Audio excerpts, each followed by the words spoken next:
नमस्कार। प्राइम समाचारमा स्वागत छ। म सुषमा श्रेष्ठ। म दृष्टिवाणी थिताल। सुरु गरौँ अहिलेसम्मका प्रमुख समाचारबाट। दुवै समूहलाई आधिकारिकता दिन नसक्ने निर्वाचन आयोगको निर्णयप्रति नेकपाका नेताहरू असन्तुष्ट। माधव नेपालको अध्यक्ष पद असामान्य। ओलीले थपेका 100 केन्द्रीय सदस्य पनि अयोग्य। एकअर्कालाई शक्ति प्रदर्शन गर्न केन्द्रित नेकपाको 2 खेमाको 23 र 28 गते छुट्टा छुट्टै कार्यक्रम तय। कसले धेरै कार्यकर्ता सहभागी गराउने भन्नेमा प्रतिस्पर्धा। संसद विघटनको विरुद्धमा बोल्नेलाई देश विरोधी भनेकोमा प्रधानमन्त्रीप्रति काङ्ग्रेस रुष्ट। भोलि बस्ने केन्द्रीय समिति बैठकमा सङ्घ र प्रदेश सरकारबारे रणनीति बनाउने। संसद विघटनलाई प्रतिगमनको संज्ञा दिँदै विरोधमा उत्रिएका नागरिक समाजका अगुवा र अधिकार कर्मीहरूमाथि प्रहरी हस्तक्षेप। कतै पानीको फोहरा, कतै धरपकड। नेपालमा कोरोना संक्रमितको संख्या 2,69,700 नाग्यो। अहिलेसम्म 2011 जनाको मृत्यु। विदेशी पर्यटक नआएको भन्दै स्वास्थ्य मापदण्ड खुकुलो बनाउन व्यवसायीको माग। कोरोना भाइरस महामारीसँग जुधिरहेका युरोपेली मुलुकमा खोप आपूर्तिमा समस्या। खोप उत्पादक एस्ट्रोजेनेकाले उत्पादन क्षमतामाथि नै उठ्यो प्रश्न। र राष्ट्रिय महिला लिगमा चन्द्रपुर नगरपालिकाद्वारा चौदण्डी 7-1 अङ्कको भारी अन्तरले पराजित चन्द्रपुरका लागि सविता राणा मगरको ह्याट्रिक।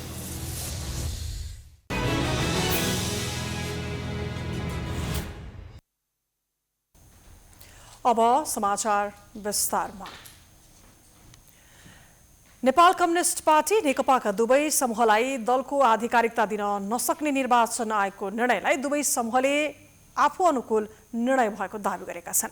आयोगको निर्णयले ओली समूहले विस्तार गरेको केन्द्रीय समितिले मान्यता पाएन भने प्रचण्ड माधव समूहले थपेको एक अध्यक्ष पद पनि अमान्य भएको छ।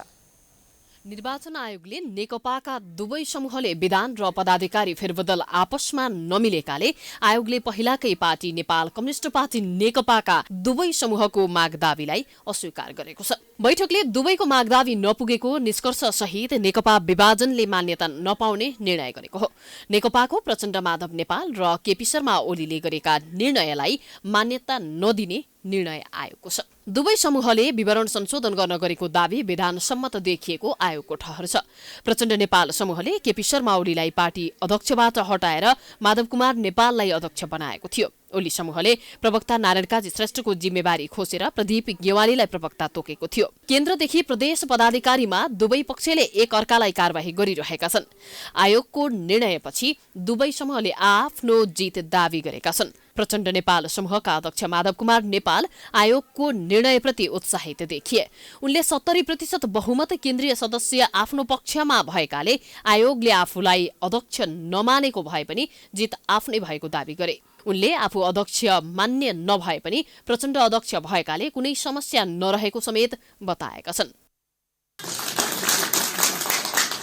केपी ओलीलाई पार्टी केन्द्रीय कमिटीले नै अध्यक्ष पदबाट निकालिसकेपछि केन्द्रीय कमिटीबाटले निर्णय गरेर हटाइसकेपछि अधिकार छ। यहाँ लेखिया छ, फेरि के लेखिया छ भने अनुशासनको कारबाही गर्ने व्यवस्था त्यही पुरानो लागू हुनेछ। त्यसो हुनाले 2टा अध्यक्ष हुनेछ भने चाहिँ एउटा फेरि अध्यक्ष बाँकी छ। त्यो घुमिफिरिकन त म त आउने नै भयो। केपी ओलीजी केही चान्स छैन तपाईँको। खुरुक्क जानुहोस्, मलवाटवाट छोड्नुहोस्, आराम गरेर बस्नुहोस् तपाईँ। यता नेकपा ओली समूहका नेता ईश्वर पोखरेलले निर्वाचन आयोगको निर्णयले प्रधानमन्त्री केपी शर्मा ओलीको अडानलाई बल पुगेको बताएका छन्। पोखरेलले सुरुदेखि नै केपी शर्मा ओलीले नेतृत्व गरेको नेकपाको तर्फबाट जे अडान राखिएको थियो त्यो अडानलाई बल पुग्ने स्थिति आयोगको निर्णयले बनेको बताएका छन्।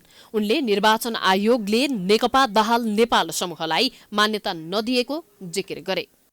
हिजो निर्वाचन आयोगले गरेको जुन निर्णयहरू छ त्यो निर्णयलाई हामी सकारात्मक रूपमा लिन्छौँ र केपी ओलीले नेतृत्व गरेको नेकपाको तर्फबाट जे अडान राखिँदै थियो त्यो अडानलाई बल पुग्ने कुरा हामीले देखेका छौँ। किनभने हामी पार्टी फुटको पक्षमा रहेनौँ।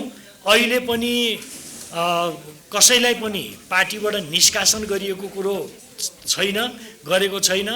सोमबार कालीकोटमा आयोजित सभामा गृहमन्त्री तथा ओली पक्षका नेता रामबहादुर थापाले पनि निर्वाचन आयोगको निर्णयले केपी शर्मा ओली नेतृत्वको पार्टीलाई नै आधिकारिक मानेको दावी गरेका छन्। संवैधानिक अङ्गको रूपमा आयोगले स्वतन्त्र र निष्पक्ष ढंगले कानून सम्बद्ध निर्णय गर्नुपर्ने दुवै पक्षको धारणा रहेको छ। आइतबार निर्वाचन आयोगले कुनै समूहको दल दर्ता सम्बन्धी ऐनको दफा 51 अनुसार निवेदन दिएकाले त्यसलाई दल विभाजन मान्न नसकिने सुनाएको थियो। आयोगको यस्तो निर्णयपछि दल सम्बन्धी ऐनको दफा 43 र 44बाट विवाद टुङ्ग्याउनु पर्ने अवस्था आएको छ।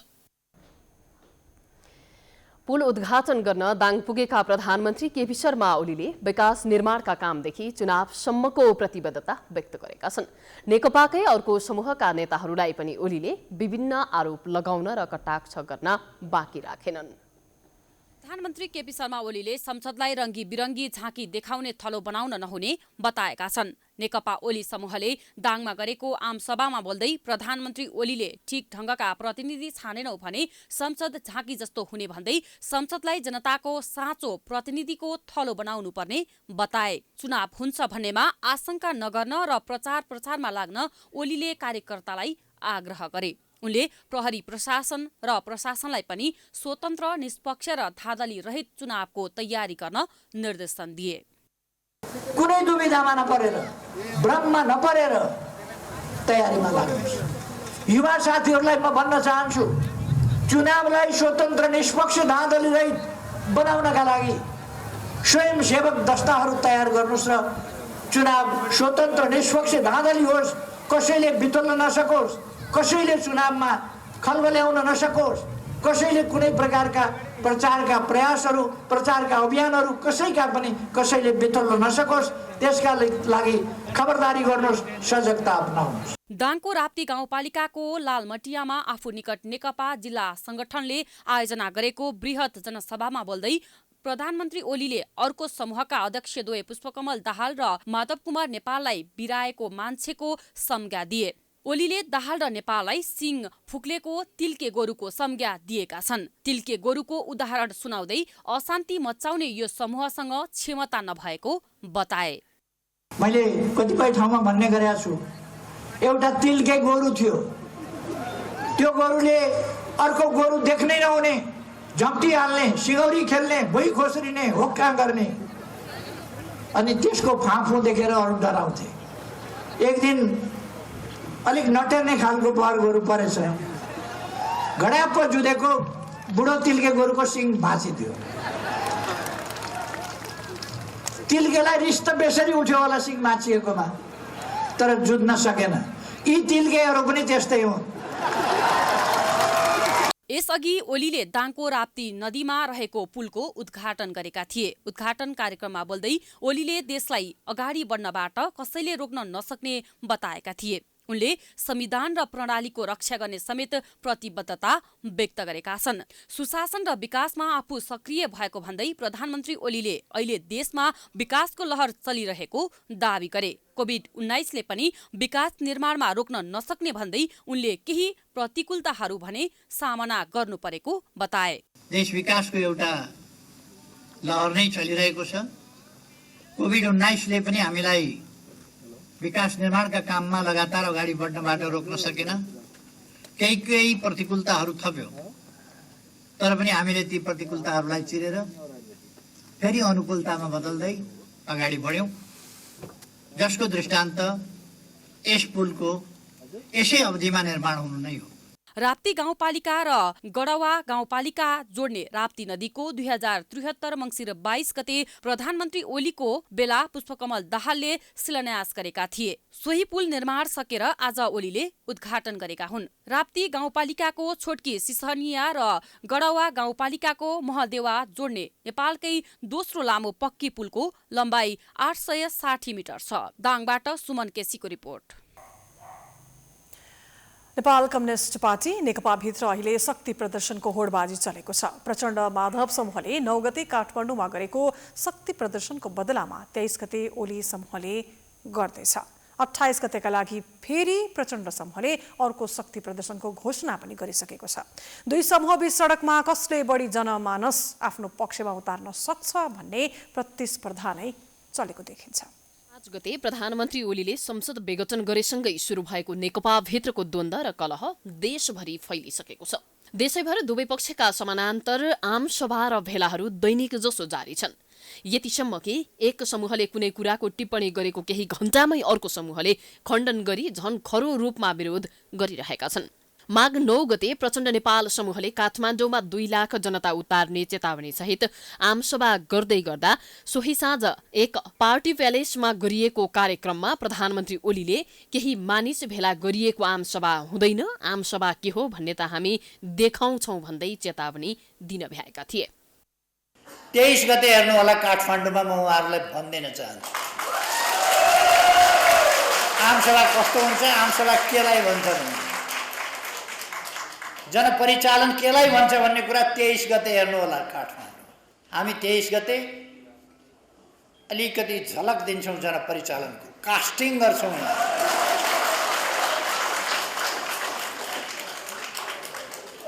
साँच्चैको जनसभा त्यसपछि आउँछ, जनप्रदर्शन त्यसपछि आउँछ। ओलीको टिप्पणीको जवाफ दिन प्रचण्ड माधव समूहका अध्यक्ष पुष्पकमल दाहालले किन बाँकी राख्थे र उनले त झन् ओलीको समूहले गर्ने भनेको शक्ति प्रदर्शनलाई पञ्चे भेलाको संज्ञा दिएका छन्। त्यसो भएर मैले भन्छु इतिहासमा कलङ्कको टीका त लाइ नै सक्यो। राजाहरूले पनि आफू ढल्नुभन्दा अगाडि, पञ्चायतले पनि आफू ढल्नुभन्दा अगाडि रेली गर्थे। त्यस्ता रेलीको केही अर्थ छैन पञ्च रेली। त्योभन्दा बढी मैले त कतैबाट पनि देख्दिनँ। हामीले ठुलो भए पनि सानो भए हामी जनताको पक्षमा, राष्ट्रको पक्षमा, संविधानको पक्षमा, गणतन्त्रको पक्षमा, लोकतन्त्रको पक्षमा, समावेशिताको पक्षमा, समानुपातिकताको पक्षमा भएको हुनाले हाम्रो र्याली चाहिँ जनताको र्याली हो। नेकपा प्रचण्ड माधव समूहले ओली समूहको माघ 23 गतेको आन्दोलनलाई काउन्टर दिँदै विभिन्न आन्दोलनका कार्यक्रम सार्वजनिक गरेको छ। सो समूहले 23 गतेको काउन्टर प्रदर्शन विरुद्ध माघ 28 गते काठमाडौँमा विरोध प्रदर्शन र सभा गर्ने कार्यक्रम सार्वजनिक गरेको छ। त्यस्तै दाहाल नेपाल समूहले आन्दोलन घोषणा गरेको केही घण्टा पछि मात्रै पार्टी कार्यालय धुम्बाराईबाट अराजकताको अन्त्य, भौगोलिक अखण्डता, संविधानको रक्षा गर्दै विकास र समृद्धि मार्फत राजनीतिक स्थायित्वका लागि ताजा सन्देशको जनादेश भन्ने मूल नाराका साथ रत्न पार्कमा माघ 23 गते विशाल जनसभा गर्न लागेको घोषणा गरेको छ। नेकपाका दुवै समूहले आफ्नो पक्षमा जनमत छ भन्न देखाउनैका लागि आन्दोलनमै प्रतिस्पर्धा गरिरहेका छन्। दुवै समूहले आन्दोलन मार्फत शक्ति प्रदर्शन गर्ने होडबाजी चलाइरहेका छन्। प्रदर्शनमा जे जति मानिस आए पनि दुवै समूहले एकअर्काको भेलालाई पञ्चे भेला भन्न भने छुटाएका छैनन्। संसद विघटन सम्बन्धी बहस जारी छ। बहसमा उत्रिएका अधिवक्ताहरू र संवैधानिक इजलासका न्यायाधीशहरूबीच रोचक र गम्भीर बहस भएको छ। आज वरिष्ठ अधिवक्ता शम्भु थापा र अधिवक्ता मेघराज पोखरेलले बहस गरेका हुन्। सोमबारको बहसमा वरिष्ठ अधिवक्ता तथा बार एसोसिएसनका पूर्व अध्यक्ष शम्भु थापाले प्रतिनिधि सभा विघटनबारे राजपत्रको अतिरिक्ताङ्कमा सूचना प्रकाशित गरिएको जिकिर गर्दै यो तथ्यलाई पनि ढाकछोप गर्ने प्रयास भइरहेको प्रश्न पारे। अदालतलाई ढाँट्न छल्न नहुने तर्क उनले गरेका छन्। संविधानमा प्रधानमन्त्रीलाई प्रतिनिधि सभा विघटनको विशेष अधिकार नभएको समेत उनले दावी गरे। बहुमतको प्रधानमन्त्रीले सरकार चलाउँदिन भन्यो भने के गर्ने भन्ने बारे यसअघि इजलासले गरेको प्रश्नमा केन्द्रित हुँदै थापाले बहुमत हुने बित्तिकै हाम्रो सबै अधिकार प्रधानमन्त्रीले पाउने हो र भन्दै संविधानलाई मार्न नपाइने बताएका छन्।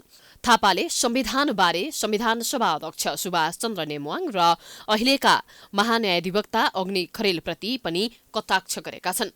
प्रधानमन्त्री ओलीको कदम सही भन्ने नेमुवाङ र खरेलले विगतमा संविधानले प्रतिनिधि सभा विघटनको व्यवस्था नगरेको भन्दै अभिव्यक्ति दिएका थिए। प्रधानमन्त्री र उनका सहयोगीसँग फरक संविधान रहेको भन्दै वरिष्ठ अधिवक्ता थापाले कटाक्ष गरेका हुन्। संविधान निर्माणका क्रममा एउटा कुरा भन्ने र पछि आएर संविधानमाथि प्रहार गर्नु ठिक नभएको थापाको भनाइ थियो। सोमबार अर्का अधिवक्ता मेघराज पोखरेलले बहस गरेका थिए। पोखरेलले प्रधानमन्त्रीले संविधान बाहिर गएर प्रतिनिधि सभा विघटन गरेको बताए। उनले धारा 76 को व्याख्या, अविश्वासको प्रस्ताव र निर्वाचन तथा विघटन असंवैधानिक भएको बहस गरेका हुन्। सोमबार प्रतिनिधि सभा विघटन विरुद्ध नेकपा संसदीय दलका प्रमुख सचेतक देवप्रसाद गुरुङ, विघटित प्रतिनिधि सभा सदस्यहरू कृष्णभक्त पोखरेल, रामकुमारी झाँक्री र शशि श्रेष्ठको तर्फबाट थापा र पोखरेलले बहस गरेका हुन्। सोमबार वरिष्ठ अधिवक्ता थापाले 94 वर्षका कानून व्यवसायीले अदालतमा बहस गर्दा प्रधानमन्त्रीलाई किन छटपटी भन्ने प्रश्न गरेका छन्। प्रतिनिधि सभा विघटन विरुद्ध दायर भएको रिटमाथि सोमबार संवैधानिक इजलासमा बहस गर्दै वरिष्ठ अधिवक्ता थापाले कानून व्यवसायमा गुरुका पनि गुरु मानिने कृष्णप्रसाद भण्डारी बहसमा उत्रिँदा प्रधानमन्त्रीलाई छटपटी हुनुको रहस्य बुझ्न नसकिएको बताएका छन्। वरिष्ठ अधिवक्ता कृष्णप्रसाद भण्डारीले पनि आफूलाई तमासे भनिएको भन्दै संवैधानिक इजलासमै प्रश्न उठाएका छन्। संसद विघटनको मुद्दामा सोमबारको सुनवाई सकिन लागेका बेला भण्डारीले न्यायाधीशहरूलाई सोधे, के म तमासे हो श्रीमान? जवाफमा प्रधान न्यायाधीश चौलेन्द्र शमशेर जबाराले अहिले यो विषयमा प्रवेश नगरौं भन्दै रोकेका थिए।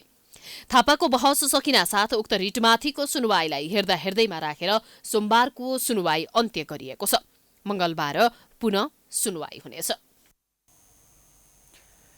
संसद विघटनको विरोध गर्नेहरू देश विरोधी हुन् भनेर प्रधानमन्त्री केपी शर्मा ओलीले दिएको अभिव्यक्तिप्रति प्रमुख प्रतिपक्षी दल नेपाली कांग्रेसले आपत्ति जनाएको छ। संसद विघटनको असंवैधानिक कदम विरुद्ध देशव्यापी रूपमा उठेका विरोधका स्वरहरूलाई देश विरोधी, देशद्रोही भनेर गैर जिम्मेवार ढंगले लाञ्छित नगर्न र समाजको कुनै पनि वर्ग, पेशा, समुदायलाई लाञ्छित र अपमानित गर्ने ढंगले अभिव्यक्ति नदिन प्रधानमन्त्री ओलीलाई कांग्रेसले चेतावनी दिएको छ। फरक मत राख्न, आफ्नो विचार र विरोध प्रकट गर्न संविधानले प्रत्याभूत गरेको हकको प्रयोग गर्नु नैसर्गिक अधिकार भएको भन्दै कांग्रेसले प्रधानमन्त्रीको उक्त अभिव्यक्तिप्रति आपत्ति जनाएको हो। कांग्रेस प्रवक्ता विश्वप्रकाश शर्माले सोमबार विज्ञप्ति निकालेर प्रधानमन्त्री ओलीका पछिल्ला अभिव्यक्तिले उनमा अधिनायक आकांक्षालाई थप उजागर गरेको उल्लेख गरेका छन्। प्रधानमन्त्री ओलीले अदालतमा विचाराधीन रहेको बहसलाई तमासाको संज्ञा दिएर अदालतको स्वतन्त्र विवेकलाई कुण्ठित गर्ने प्रयत्न गरेको कांग्रेसको भनाइ छ।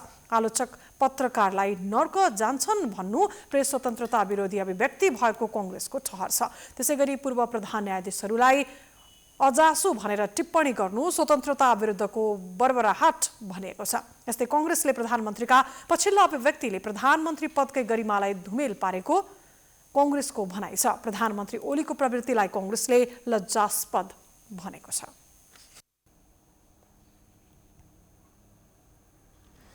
नेपाली कांग्रेसका वरिष्ठ नेता रामचन्द्र पौडेल पक्षधर समूहले भेला गरेर विभिन्न विषयमा छलफल गरेको छ।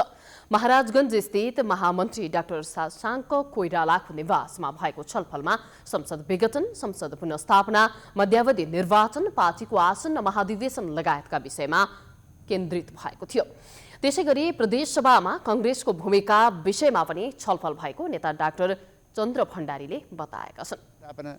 कसैले निर्वाचन भन्ने कि कांग्रेस जस्तो पार्टी जसले विधि र विधानलाई मान्दै आएको छ, त्यो पार्टीले संविधानको संरक्षण र कार्यान्वयनका लागि सर्वोच्चलाई छोड्दिने वा नेपालका एउटै व्यक्तिहरू व्यवस्थापिका कार्यपालिका न्यायपालिका हुन्, यसको बारेमा हाम्रो गम्भीर बहस भयो एउटा। र दोस्रो कुरा, अब कांग्रेसले अधिवेशन गर्न पर्यो। भदौभित्रमा अधिवेशन गरेन भने यसको अस्तित्वमाथि, यसको इतिहासमाथि प्रश्न चिन्ह उठ्छ, यो अवैध बन्न जान सक्छ। त्यसो भदौभित्र कसरी गर्ने, दोस्रो यो कुरामा हामी छलफल गरेका छौँ। नेता भण्डारीले छलफलमा भोलि बस्ने केन्द्रीय समितिको बैठकले के कस्ता एजेन्डा अघि सार्ने विषयमा छलफल हुनेछ भन्ने समेत बताएको थियो। प्रधानमन्त्री ओलीले संसद विघटन गरेपछि दुई खेमामा विभाजित भएको नेपाली कांग्रेस प्रदेशमा कस्तो रणनीति गर्ने भन्ने अन्योलमा रहेको छ। भोलि बस्ने केन्द्रीय समिति बैठकले निर्णय गर्ने समेत बताइएको छ।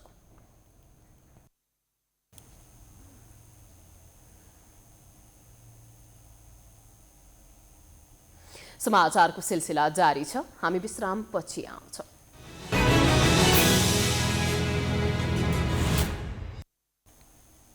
विश्रामपछि स्वागत छ। अब बाँकी समाचार। प्रतिगमन विरुद्ध आन्दोलनरत बृहत नागरिक आन्दोलनमाथि बालुवाटारमा प्रहरीले पानीको फोहरा र लाठीचार्ज गरेको छ। निषेधित क्षेत्रमा प्रदर्शन गरेको भन्दै प्रहरीले पानीको फोहराले हानेको हो। बृहत नागरिक आन्दोलनको आह्वानमा कमल पोखरी बचाऊ अभियानका अभियन्ताहरूबाट माटोको टीका लगाएपछि मार्च पास्ट सुरु भएको थियो, तर बालुवाटार नपुग्दै प्रहरीले रोकेको हो। शान्तिपूर्ण प्रदर्शनमाथि प्रहरी प्रशासनले हस्तक्षेप गर्नुका साथै शान्तिपूर्ण प्रदर्शनमाथि प्रहरी प्रशासनले हस्तक्षेप गर्नुका साथै लाठीचार्ज गरेपछि लेखक तथा पत्रकार नारायण वाग्लेले यसलाई तेस्रो जनआन्दोलन सुरु भएको संज्ञा दिएका छन्। आज बालुवाटारबाट बालकोट फर्कन नहुने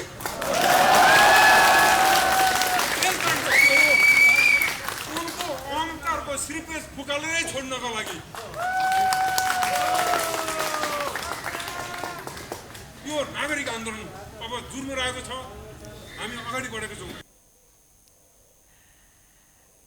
आन्दोलनमा घाइते भएकाको उपचार भइरहेको छ। कार्यक्रममा कवि, लेखक, कलाकार, संगीतकर्मी, बौद्धिक पेशाकर्मी एवं नागरिक अभियन्ताको सहभागिता थियो। संसद विघटन लगायत सबै प्रकारका प्रतिगमनको विरुद्ध अभियन्ताले सशक्त प्रतिकार गर्दै मुलुकलाई स्वस्थ र न्यायपूर्ण बाटोमा फर्काउन सबै सचेत नागरिकको कर्तव्य हुने बताएका थिए।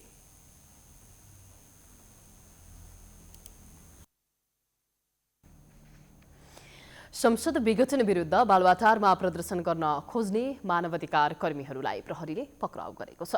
वर्तमान सरकारद्वारा अदालतलाई प्रभाव पार्न गरिएको दुष्प्रयास विरुद्ध, राज्य संयन्त्रको दुरुपयोग विरुद्ध, प्रधानमन्त्री मन्त्रीहरूको आपत्तिजनक अभिव्यक्ति विरुद्ध भन्दै मानवाधिकार तथा शान्ति समाजले बालुवाटारमा प्रदर्शन गर्न खोजेको थियो। प्रदर्शनबाट प्रहरीले समाजका संस्थापक सभापति कृष्ण पहाडी, सभापति उत्तम पुडासैनी, संस्थापक सदस्य कृष्ण कडेल, सचिव बलबहादुर गाहा मगर, कोषाध्यक्ष रामकृष्ण बराल लगायत 26 जनालाई पक्राउ गरेको समाजले जनाएको छ।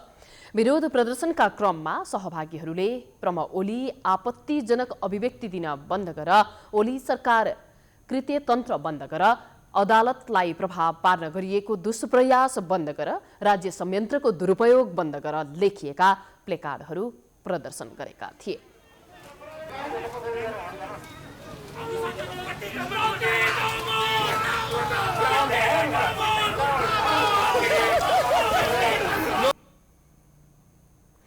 मानवाधिकार तथा शान्ति समाजले केपी शर्मा ओलीद्वारा अदालतलाई प्रभाव पार्न गरिएको दुष्प्रयास विरुद्ध, राज्य संयन्त्रको दुरुपयोग विरुद्ध, प्रधानमन्त्री तथा मन्त्रीहरूको आपत्तिजनक अभिव्यक्ति विरुद्ध बोलिएको बताइएको छ।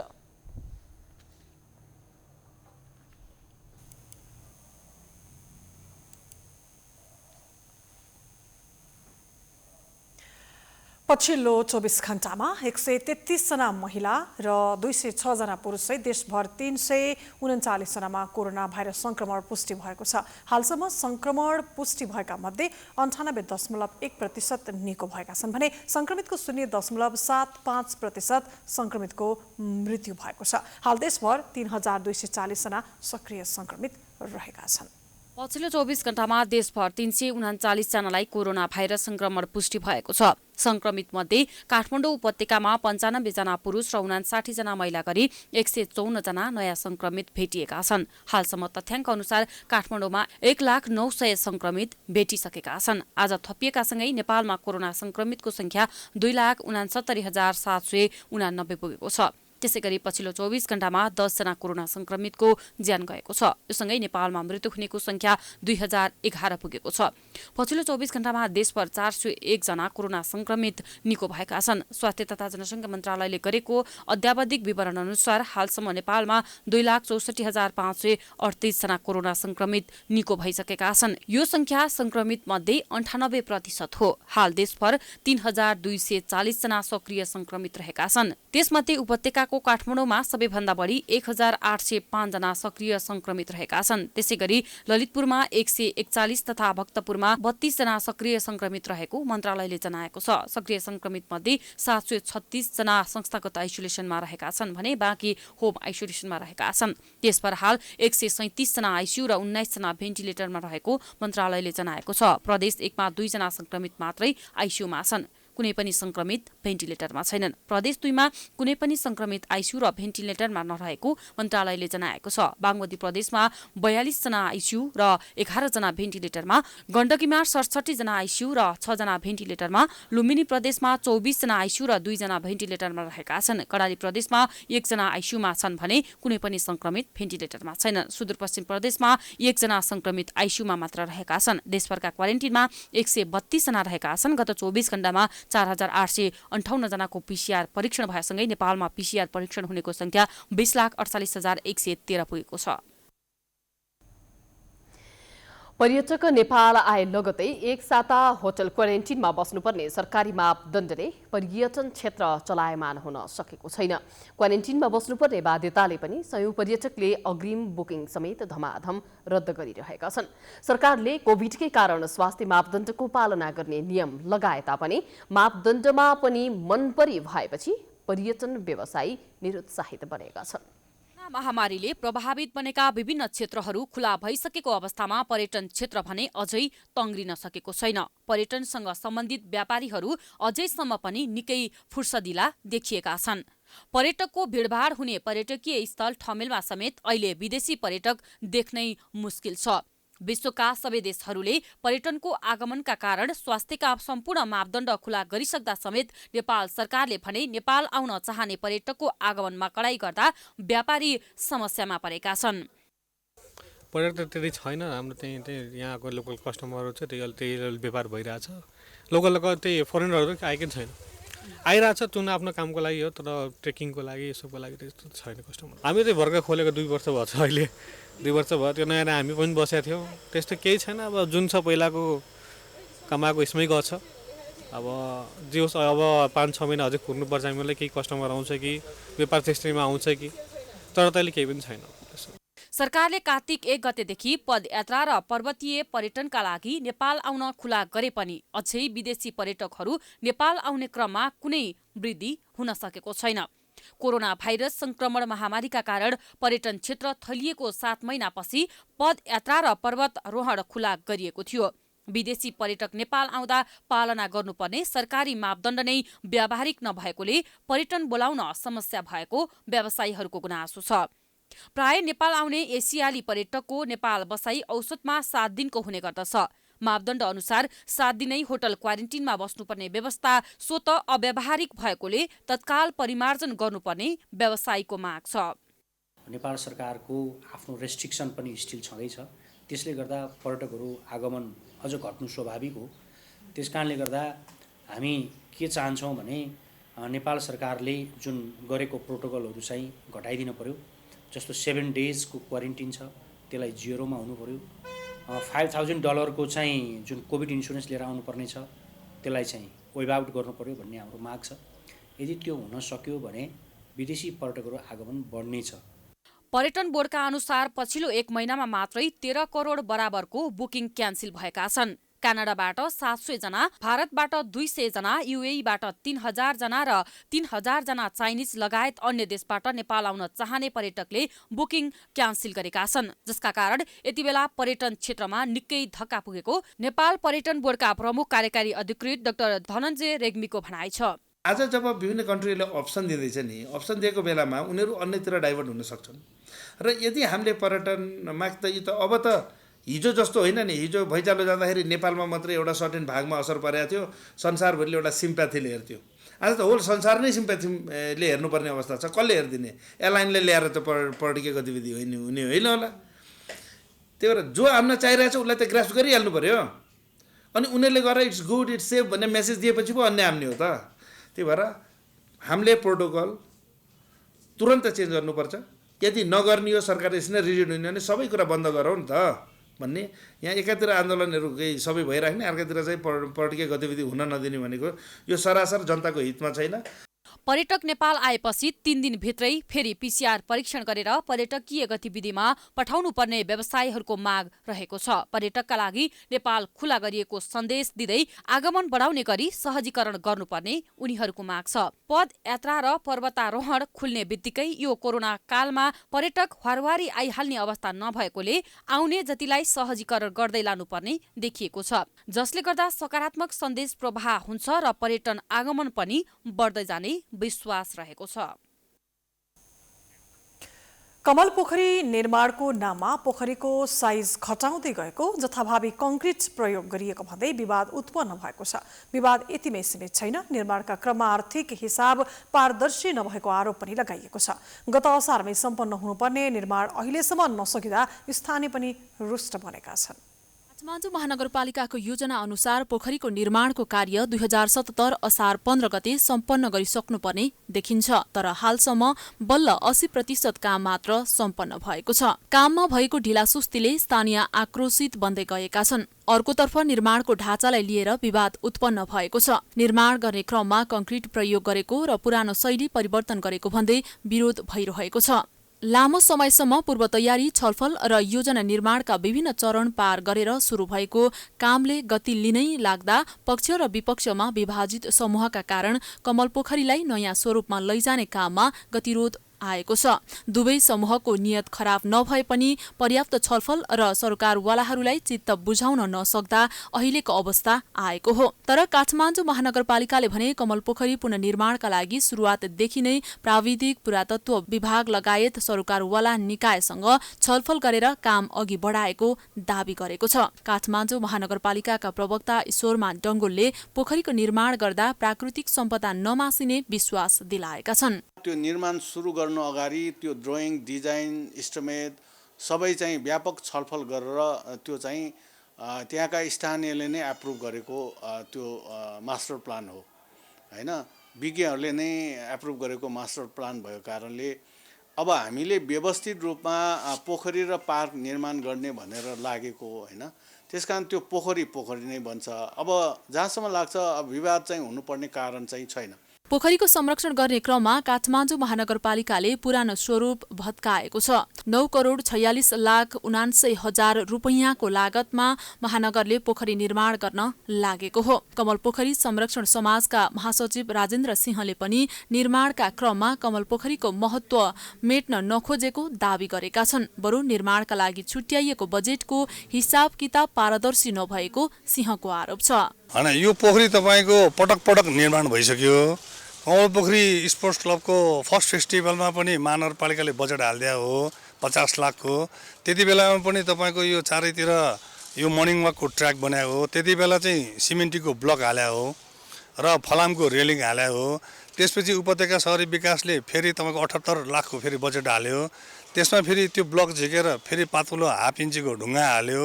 अब अहिले चाहिँ महानगरपालिकाले चाहिँ पर्मानेन्टै बनाउने हिसाबले चाहिँ उहाँले बजेट 9,46,00,000 को बजेट हाल्नु भएको छ। ठेकेदारले चाहिँ 6,36,00,000 उहाँले चाहिँ टेन्डर हाल्नु भएको छ हैन। जुन त्यो बीचको जुन 3 करोड चाहिँ यो हाम्रो कमल पोखरीमा नै महानगरपालिकाले राखिदिनु पनि हामी अनुरोध गर्दछौँ। महानगरले पारित गरेको नक्सामा पोखरीको डिलमा थुप्रै पार्क र खेलकुद क्षेत्र बनाउने योजना छ। पोखरीको बीच भागमा सिमेन्टको कमल फूल, चारै कुनामा ससाना पोखरी निर्माण गरी कमल फूल रोप्ने, त्यससँगै अगाडि भ्यू टावरको निर्माण गर्ने लगायतको योजना अनुसार काम भइरहेको छ। तर काममा ढिलासुस्ती भएको स्थानीयको आरोप छ। डिजाइन अनुसार उसले बनाएको डिजाइन अनुसार काम हुनु पर्यो। हाम्रो त भनाइ यति हो, चाँडो हुनु पर्यो, डिजाइन अनुसार काम हुनु पर्यो। अहिले काम भएको छैन। सोच्दा छ काम। पोखरीको प्राचीन स्वरूप फेर्ने, ब्याडमिन्टन तथा बास्केटबल खेल्ने ठाउँ, मण्डप, व्यायाम गर्ने स्थान, पोखरीका बीचमा जाने कृत्रिम पुल बनाउने महानगरको योजना छ। सिमेन्टको कमल फूल, पानीको फोहरा लगायतका संरचना बनाउन धमाधम काम चलिरहेको छ। ऐतिहासिक महत्त्व बोकेको पोखरी भएकाले यसलाई संरक्षण गरेर यसअघि जस्तो स्वरूपमा थियो त्यस्तै बनाउनु पर्ने पुरातत्वविद, सम्पदाविद र अभियानकर्मीको माग छ। पुनर्निर्माणका क्रममा पोखरीको स्वरूप नबिग्रने भए पनि वरिपरि सिमेन्टबाट कमल फूल बनाउन लागिएकोमा अभियन्ताहरूले आपत्ति जनाएका छन्। आयोग शुल्क निर्धारण कार्यदलले विभिन्न कारण देखाउँदै 40,23,250 रुपैयाँ वृद्धि गरी 48 लाख रुपैयाँ सिफारिस गरेको थियो। तर कोभिड-19ले प्रत्यक्ष असर परेको ठहर गर्दै प्रधानमन्त्रीले 2076-77 को शुल्क नै निरन्तरता दिने निर्देशन दिएका छन्। सोमबार चिकित्सा शिक्षा शुल्क निर्धारण कार्यदलले पनि शुल्क नबढ्ने निष्कर्ष निकालेको छ। 77-78 मा चिकित्सा शिक्षाको शुल्क पुरानै लागू हुने भएको छ। असार 29 गते गठन भएको चिकित्सा शिक्षा आयोगको शुल्क निर्धारण सिफारिस कार्यदलले शुल्क बढाउन सुझाव दिए पनि कोरोना महामारीले असर परिराखेकाले प्रधानमन्त्री केपी शर्मा ओलीले शुक्रबार पुरानै शुल्कलाई निरन्तरता दिन निर्देशन दिएका थिए। सिफारिस समितिले 17 विषयमध्ये अधिकांश विषयमा बढाउन सिफारिस गरेको थियो।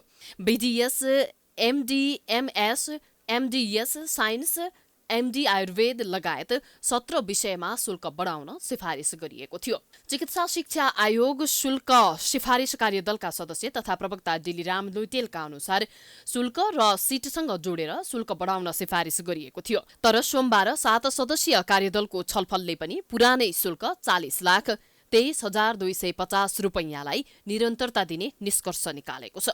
समस्या हुन्छ, त्यसैले कलेजहरू सस्टेन हुने अरू आधारहरू पनि खोज्दै जानुपर्छ। यो विद्यार्थीको शुल्कलाई मात्रै आधार बनाउनु भएन, कलेजको इन्कम भनौँ न, टिचिङ हस्पिटलको इन्कमलाई पनि वृद्धि गर्ने तर्फ चाहिँ कलेजले सोच्नुपर्छ भन्ने लगायतका धेरैवटा सिफारिसहरू गर्नुभएको छ होइन। त्यही सिफारिसको सन्दर्भमा चाहिँ हामीले आयोगबाट शुल्क निर्धारण गर्नलाई प्रस्ताव पेश गर्दाखेरि अहिलेको परिस्थितिमा अब कोरोनाले लगभग 1 वर्षदेखि मुलुक थला परेको छ, त्यसैले अभिभावकहरूको इन्कमको पनि अवस्था कमजोर छ। त्यसैले अहिले चाहिँ यो परिस्थितिलाई मध्यनजर राखेर गत वर्ष जुन शुल्क निर्धारण भएको थियो त्यही शुल्क नै निर्धारण गरेर यो शैक्षिक क्षेत्रमा पनि जानुपर्छ भन्ने चाहिँ छलफल भएको छ र त्यही अनुसारको निर्णय चाहिँ आयोगले गर्छ। यदि मेडिकल कलेज र टिचिङ हस्पिटलहरू घाटामा गएको खण्डमा वैज्ञानिक अवस्था बुझेर समाधानको खोजी गरिने कार्यदलको निष्कर्ष छ। यस वर्षका लागि शुल्क निर्धारण नभए पनि मेडिकल कलेजहरूले मनपरी शुल्क असुले गरेको गुनासो भने आइरहेकै छ।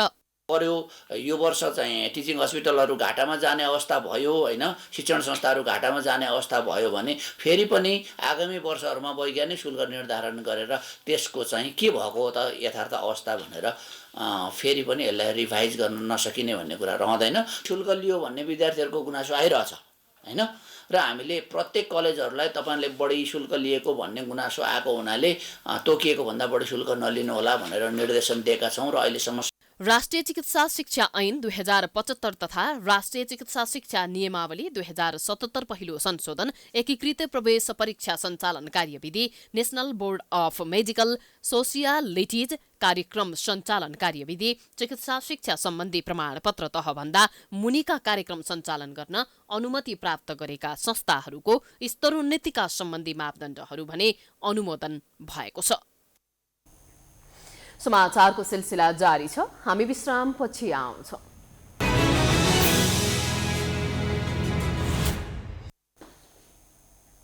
विश्रामपछि स्वागत छ। अब बाँकी समाचार। उत्तर र दक्षिण कोरियाको शान्तिपूर्ण एकीकरणको लागि विश्वले सहयोग गर्नुपर्ने भन्दै काठमाडौँमा एक कार्यक्रम सम्पन्न भएको छ। कोरियाको शान्तिपूर्ण पुनः एकीकरणको लागि युनिभर्सल पिस फेडरेसनले पिसफुल रियुनियन अफ कोरियाले गरेको कार्यक्रममा दुई देशलाई शान्तिपूर्ण रूपमा मिलाउन सकेको खण्डमा प्राय सबै देशको समृद्धि हुनेमा जोड दिएको छ। पिसका साउथ एसियाका निर्देशक सन्तोष कुमार पौडेलले उत्तर र दक्षिण कोरियाको शान्तिपूर्ण रूपमा एकीकरण गर्न सकिएमा शान्तिका लागि मात्र नभई आर्थिक र समृद्धिका लागि मुख्य भूमिका खेल्ने बताएका हुन्। कोरिया र दक्षिण कोरिया यसको शान्तिपूर्ण एकीकरण चाहिँ शान्तिको लागि मात्र नभई समृद्धि र यसले चाहिँ सांकेतिक रूपमा क्षेत्रीय शान्ति त्यसपछि विश्व शान्तिमा पनि यसको चाहिँ भूमिका छ। यो दृष्टिकोण राखेर अहिले संसारभरि युनिभर्सल पिस फेडरेसनले यस्ता कार्यक्रमहरू भर्चुअल सिम्पोजियमहरू कार्यक्रमहरू आयोजना गरिरहेका छन्। विश्वले त्यसलाई मद्दत गर्ने, त्यो वातावरण तयार गर्ने हुँदा मात्र त्यो सम्भव छ। त्यसले गर्दाखेरि यस्ता कार्यक्रमहरूले मेलमिलाप शान्ति कायम गर्नको लागि वातावरण तयार होस् भन्ने एउटा अपिल हो। यो कार्यक्रममा सहभागीहरूले विश्वमा शान्ति नभएसम्म कुनै पनि क्षेत्रको विकास नहुने भएकाले विभिन्न असहमतिहरूलाई सहज रूपमा समाधान गर्नुको विकल्प नभएको बताएका थिए।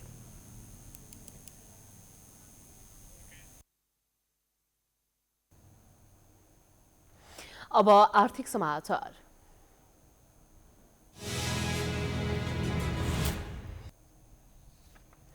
सरकारले घोषणा गरे अनुसार देशको आर्थिक विकास गर्नुमा असफल हुँदै गएको बताइएको छ। गत आर्थिक वर्षको तुलनामा चालु आर्थिक वर्षको पुँजीगत खर्च कमजोर बन्दै गएको छ भने तलब भत्तामा अत्याधिक मात्रामा खर्च वृद्धि भएको पछिल्लो पटक सार्वजनिक गरिएको तथ्याङ्कले देखाएको छ। अर्थ मन्त्रालयले सार्वजनिक गरेको एक तथ्याङ्कका अनुसार सरकारले विकासका लागि विनियोजन गरेको रकम समेत खर्च गर्न नसक्ने अवस्थामा पुगेको पुष्टि गरेको छ। चालु आर्थिक वर्ष 2077-78 को बजेटको अर्धवार्षिक समीक्षामा पुँजीगत खर्च गत आर्थिक वर्षको पहिलो 6 महिनाको तुलनामा 19.60% घटेको जनाएको छ भने तलब भत्ता सहितमा हुने चालु खर्च 10.5% वृद्धि हुन पुगेको छ। एकातर्फ मासिक रूपमा तलब भत्ता र सेवा सुविधामा खर्च वृद्धि हुँदै जाँदा विकासे मन्त्रालयको खर्चमा भने कमी आउँदै गएको छ। अर्थ मन्त्रालयका अनुसार साउनदेखि पुष मसान्तसम्मको अवधिमा 50 अर्ब 82 करोड रुपैयाँ पुँजीगत खर्च भएको जनाएको छ, जुन वार्षिक लक्ष्य 3 खर्ब 53 अर्बको 14.4% रहेको छ। वित्तीय व्यवस्थातर्फ गत वर्षको भन्दा 40% रकम कम खर्च भएको छ। वित्तीय व्यवस्थातर्फ वार्षिक विनियोजन 1 खर्ब 72 अर्ब रुपैयाँको तुलनामा 13 अर्ब 6 करोड रुपैयाँ खर्च भएको छ। वित्तीय व्यवस्था अन्तर्गत सरकारले सार्वजनिक संस्थानमा शेयर तथा ऋण लगानी गर्ने गरेको छ। चालु खर्च गत वर्षको तुलनामा 10.56% वृद्धि भएको छ। वार्षिक विनियोजन 9 खर्ब 48 अर्ब रुपैयाँको तुलनामा 36.8% अर्थात् 3 खर्ब 42 अर्ब रुपैयाँ चालु खर्च भएको मन्त्रालयले सार्वजनिक गरेको विवरणमा उल्लेख गरिएको छ। खानेपानी मन्त्रालयको खर्च गत वर्षभन्दा 3.62% कम आएको छ। ऊर्जा मन्त्रालयको गत वर्षको भन्दा 12% कमी आएको छ। भौतिक पूर्वाधार तथा यातायात मन्त्रालयको गत वर्षको तुलनामा 12% कमी आएको छ।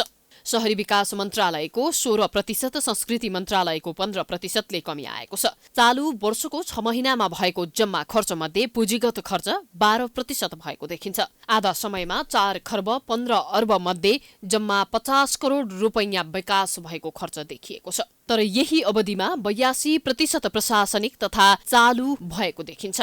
सरकार पूर्ण रूपमा तलब भत्तामा र अन्य फजुल खर्चमा नियन्त्रण गर्न नसक्ने अवस्थामा पुगेको सार्वजनिक गरेको तथ्याङ्कबाटै प्रष्ट हुन्छ। महिनाको अवधिमा 21 मध्ये 12 वटा मन्त्रालयले 10% पुँजीगत खर्च गर्न सकेका छैनन्। 9 वटा मन्त्रालयले 10% माथिको पुँजीगत खर्च गरेका छन्। महिला बालबालिका तथा ज्येष्ठ नागरिक मन्त्रालयले र परराष्ट्र मन्त्रालयले 5%, अर्थ मन्त्रालय, उद्योग वाणिज्य तथा आपूर्ति, कृषि तथा पशुपक्षी विकास, वन तथा वातावरण, युवा तथा खेलकुद र स्वास्थ्य तथा जनसङ्ख्या मन्त्रालयले 10% पनि पुँजीगत खर्च नहुने अवस्थामा पुगेको देखाउँछ। सो खर्च गर्नमा कोरोना महामारीको कारण र स्रोत अभाव भएको भन्दै सरकारले आफ्नो गल्तीलाई लुकाउने प्रयास गरेको छ। ऋण तिर्न प्रयोग हुने रकम गत वर्षको भन्दा 40% र विकास निर्माणको खर्चमा 19% गिरावट आएको छ। तुलनात्मक रूपमा चालु खर्च बढी भएको कारण 28% बढी खर्च देखिए पनि पुँजीगत र वित्त व्यवस्थापनको खर्च भने न्यून देखिन गएको छ। तर तथ्याङ्कमा बजेट प्रस्तुत गर्ने क्रममा आकार घटाइएको देखाई सरल र फजुल खर्च घटाएर विकास निर्माणमा कम्तीमा विनियोजन गरेको बजेट भने खर्च गर्नुपर्ने थियो, तर ठिक उल्टो देखिएको छ। महालेखा नियन्त्रकको कार्यालयका अनुसार विकास निर्माणमा खर्च झन घट्दो छ, तर चालु बजेट मात्रै होइन खर्च प्रतिशत बढी देखिएको जनाएको छ। अर्थ ब्युरोको रिपोर्ट। अब अन्तर्राष्ट्रिय समाचार।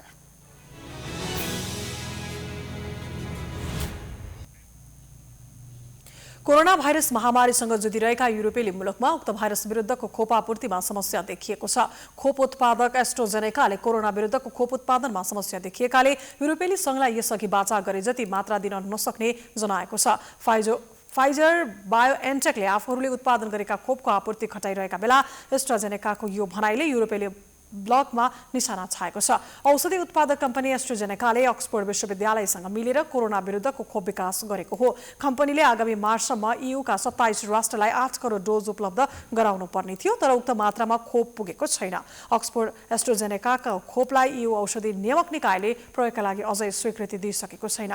यही महिनाको अन्त्यतिर स्वीकृति पाउने कम्पनीको अपेक्षा छ।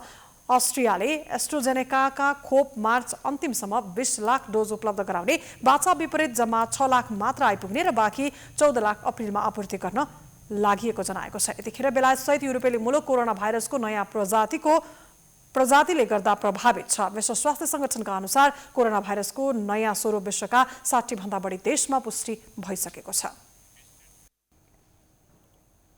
अब खेलकुद समाचार।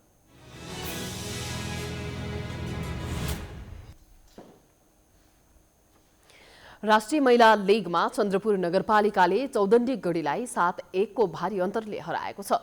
साधुबाटो स्थित एन्फा मैदानमा भएको खेलमा चन्द्रपुरले पहिलो हाफमा 1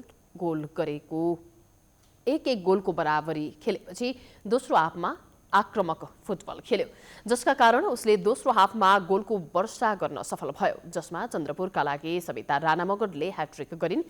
यति मात्र होइन, चन्द्रपुरको 1 गोलले पछि परेको अवस्थामा खेललाई आफ्नो पल्टामा पारेको थियो भने खेलको 23औं मिनेटमा अञ्जना थुलुङको गोलमा चौदण्डीले अग्रता बनाएको थियो। तर पहिलो हाफको अन्तिममा चन्द्रपुरले गोल फर्काएपछि खेल 1-1 को अवस्थामा पुगेको हो, जसका लागि दिलकुमारी मगरले गोल गरिन्। दोस्रो हाफमा भने चन्द्रपुरले निकै आक्रमक फुटबल खेल्दै 6 गोल गर्न सफल भयो, जसमा सविताले ह्याट्रिक गरिन् भने उनले 51, 69 र 78औं मिनेटमा गोल गरिन्।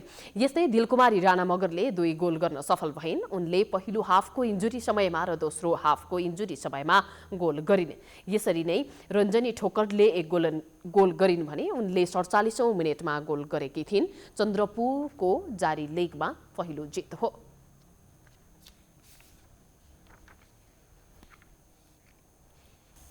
यो सँगै हामी समाचारको अन्त्यमा आइपुगेका छौं। जाँदा जाँदै प्रमुख समाचार पुनः एकपटक।